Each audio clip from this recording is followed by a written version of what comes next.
আজ আমরা এসেছি ঢাকার প্রাণ, ইতিহাস এবং ঐতিহ্যের সাক্ষী বুড়িগঙ্গা নদীর তীরে। এই নদী শুধু একটা জলাধার নয়, এটি ঢাকার একটা হৃদস্পন্দন। এই বুড়িগঙ্গা নদীকে ঘিরেই শুরু হয়েছিল ঢাকা শহরের উত্থান। মুঘল আমলে যখন ইসলাম খান ঢাকা শহরে স্থানান্তর করেন, তখন যোগাযোগের একমাত্র পরিবহন মাধ্যম ছিল এই বুড়িগঙ্গা নদী। এই বুড়িগঙ্গা নদীকে ঘিরেই আমাদের সভ্যতা, ঐতিহ্য এবং সংস্কৃতি এর মেলবন্ধন পাওয়া যায়। বুড়িগঙ্গার পানি একসময় স্বচ্ছ ছিল, গভীর এবং প্রাণবন্ত ছিল। আজ সেটি স্মৃতি হয়ে গেছে।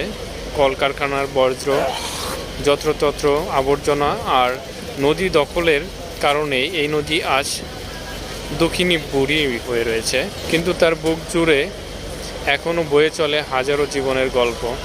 এই সদরঘাট হাজার হাজার মানুষের প্রতিদিনের যাতায়াতের মাধ্যম। জীবনের গতি আর নৌকা, জাহাজের ভেপু যেন একসাথে তাল মেলে চলে এখানে। বুড়িগঙ্গা নদী এখানে কেবল জলরাশি নয়, একটি জীবিকা, একটি সংগ্রাম, একটি আশা।